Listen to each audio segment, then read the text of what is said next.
What's going on, everybody? It's Q from Retro Q Gaming, and Sony do what Nintendo don't? No, that's not right. Sega do what Nintendo don't, but now Sony do what Nintendo do. I don't know. It made sense in my mind when I started it anyway. But that's beside the point. So overnight, Sony announced that they're following in Nintendo's footsteps in the wake of the NES Classic and the SNES Classic, or the NES Mini and the SNES Mini, depending on where you live. But now they're officially launching a PlayStation Classic. It's a nice, little, cute, miniature PlayStation 1, because we all know and love the PS1. And just like the Nintendo variants, it's going to have some built-in games. So this unit is going to launch on December 3rd, 2018. It's going to launch for £90 or €100, assuming that's probably $100 as well. HDMI output, powered via USB. Obviously, it's important to note that it does not come with an actual USB power supply in there. It does come with the USB cable for it, but it can be powered by almost any standard phone cable or phone charger. The usual little miniature USB power bricks that we have these days. They come with everything. They're almost completely interchangeable. You get the idea. It obviously has a built-in save feature to emulate your whole memory card situation, and it's going to come preloaded with 20 games. Now, here's the interesting thing about this. Before we get onto the games and the crux of this video, it is important to note that it does ship with 2 controllers. That's right, it actually comes with 2 in the box. They are the original default style controllers. They are not analog controllers. They are not DualShock controllers, so there's no sticks or vibration feedback on here, which actually eliminates some possibility of games being on here. Now, I say there's some possibility of games being on here simply because, well, there's rustling of the papers. This is why I don't make physical notes usually. I end up talking with my hands and I hit them and they make noise in the background. But anyway, like I said, 20 games are going to be featured on this system. Obviously, you can't officially add more. Chances are it'll be hacked within a day or two, and you can probably put on the whole library in there for the PS1. But anyway, that's beside the point for the moment, because what we do know about this is, like I said, 20 games preloaded.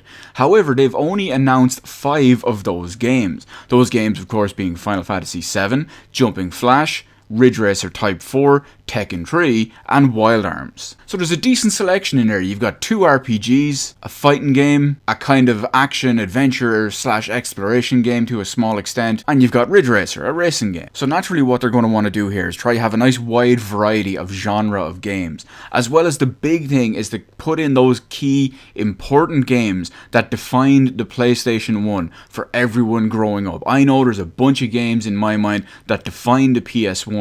Chances are there's the same list or very similar list in your mind as well as everyone else's, and that is something important that they're probably going to want to capture on here. So onto the actual crux of the video. What are these other 15 games? Now, of course, we will find out over the coming months. We're halfway through September. This doesn't launch till the start of December, so we've got about 2.5 months or so for them to make all these announcements. But in the meantime, let's have a little bit of fun. So, with the remaining 15 games in mind, what I did is, obviously this announcement was made in the middle of the night, almost 24 hours ago. So I've spent part of today combing through my own personal collection, as well as pondering and musing over some very popular PlayStation 1 games. Even if they weren't my cup of tea, or if they were and I just don't own them yet, I decided to play Let's Predict the next remaining 15 games of the PlayStation Classic. Now, I have more than 15 games here because, well, it's just so hard to cram it down to 15 games at this point. But I've got just under 30 games here, so it kind of gives me a little bit of leeway. But I'm almost positive we'll see a fairly decent amount of these on here anyway. So like I said, we do have those 5 games out of the way as well. So in no particular order, I think we'll see a variety and a large combination of any of these games that I'm about to list off on the PlayStation Classic. We might see Breath of Fire 3. They could put 4 on there, but the third one is far more critically acclaimed. It's also a little bit of a better game. 4 is very underrated because it kind of gets overshadowed by the third game, but by no means is 4 a bad game. Anyway, moving on. I do think we'll see at least one Destruction Derby game, possibly Destruction Derby 1 or 2.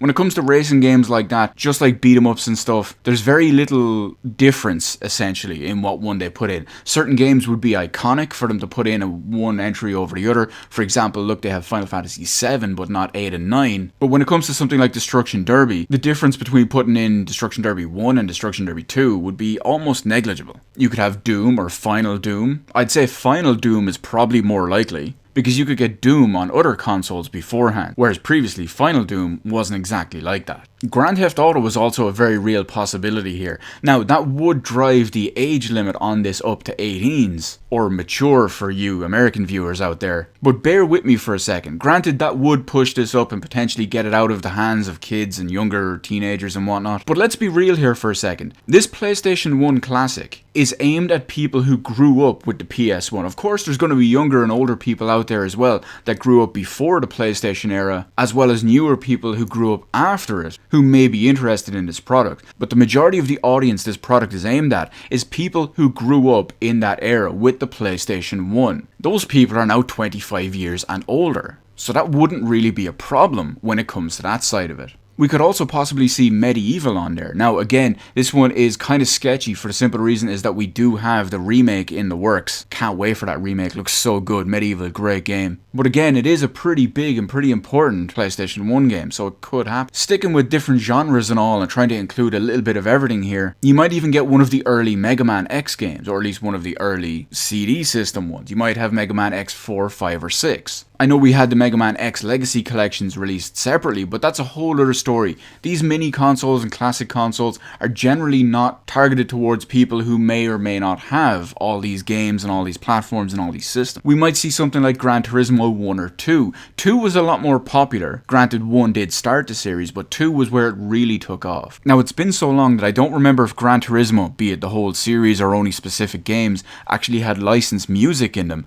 I believe off the top of my head, could be wrong on this, but didn't Ridge Racer also have licensed music and they went out and relicensed that? So I could be wrong here, but it is very entirely possible that we could see something like Gran Turismo 1 or Gran Turismo 2 on here. And in my opinion, it's almost certain we're going to see a Siphon Filter game in some way, shape and form. Chances are it's going to be Siphon Filter 1. If you remember a little while back, the Siphon Filter trademark was actually renewed, so this would be pretty much perfect for that. Back to first person shooters for a second here, we might even potentially see Duke Nukem 3D. I realize that's a bit of a stretch considering 2018 and the current climate and whatnot, as well as the fact it would push the age up to 18s plus. But again, this is a product usually aimed at people who are over the age of 18 at this point. I mean, the PS1 came out over 20 years ago. And of course, it's almost a given. I will be absolutely shocked to see if Metal Gear Solid 1 did not appear on this system. It is one of the absolute generation-defining games of the PlayStation 1. I would be immensely shocked if we did not see MGS on there. Again, I'm almost certain we'll see a Resident Evil game on there as well. Would it be Resident Evil 2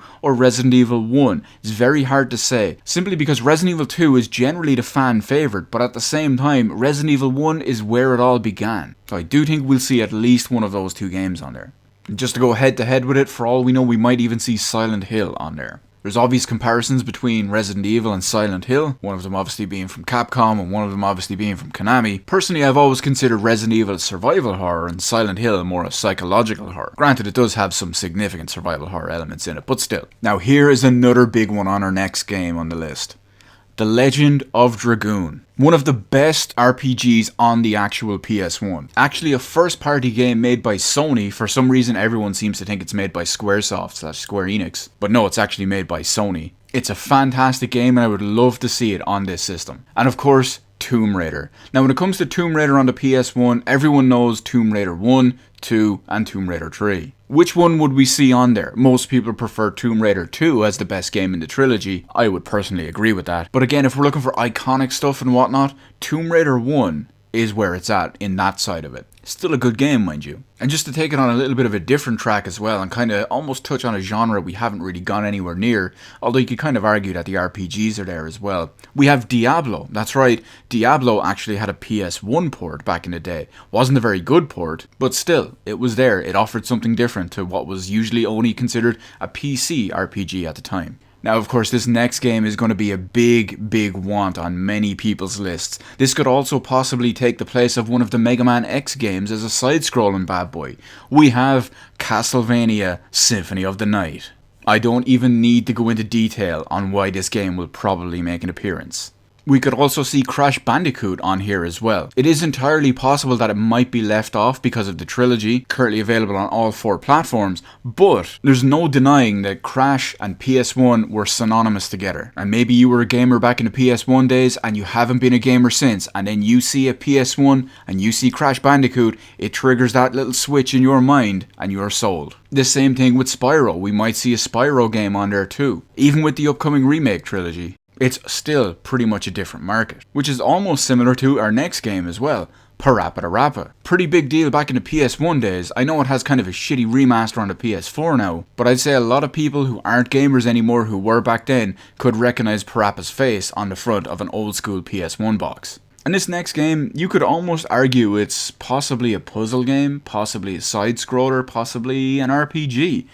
But we've got Oddworld, Abe's Odyssey. There's also Abe's Exodus on the PS1 as well, but I think most likely they'd put on Odyssey. That's the more popular of the more well-known of the two of them. And it would be completely remiss of me to miss the sports genre. Now, I don't know many sports games on the PS1, sports aren't my thing, but I will say this. If they don't license out all that official music in Tony Hawk's Pro Skater 2 and put that on there will be absolute hell to pay. Don't worry guys, we're almost finished this list. But I think at the same time we will see a Twisted Metal game of some way, shape and form, probably Twisted Metal 1 or Twisted Metal World Tour. We could potentially have a Wipeout game. Personally, I'd hope for a Wipeout 2097, as opposed to original Wipeout. You might even have something like Tenchu Stealth Assassin. Or just flipping back to sports for a second, you might have something like Cool Borders. You might even get something slightly outside the box and crazy and off the wall and whatnot, with something like maybe Parasite Eve, Dino Crisis, or maybe even Blood Omen Legacy of Kain or Blood Omen Soul Reaver. However, I will say this, one game that many people will probably want but will not make this list is down to the controllers like I mentioned earlier. Ape Escape will not be able to be played on this, simply because Ape Escape was the first game that absolutely required, the use of a DualShock controller. Not just an analog controller, but an actual DualShock controller. And of course, these ones have no vibration motors, no analog sticks, and are not DualShock controllers. And that's pretty much it. We've gone over, I know there was only 15 slots, but we put in almost 30 games. But it's simply because we didn't want to go too crazy. I could have mentioned Final Fantasy 1 and 2, 4 and 5, 6, 8, 9, Final Fantasy Tactics, Grandia, Harvest Moon, the Grand Stream Saga, Arc the Lad, Persona. You see my point. But anyway, let me know in the comments section below. What are your predictions for the other 15 games? I'm curious to see how everyone else's list lines up with mine of what defined the PlayStation 1. So be sure to leave all those in the comment section below, as well as if you're going to be picking up this bad boy. If you're already sold on it, if you're waiting to see what the rest of the list is like, or what's the tipping point for you to actually buy this. Let me know all that good stuff in the comment section below. Make sure to hit the appropriate button to let me know how I did on the video. While you're at it, why not head on over, hit the subscribe button, and even ring that little notification bell. That way you can hopefully of course, get updates on live streams and video uploads and whatnot. But of course, getting a notification from YouTube in current year is a whole other story. But at least you can say you tried, am I right? As always, thank you guys so much for watching. I will see you in the rest of the videos in my channel.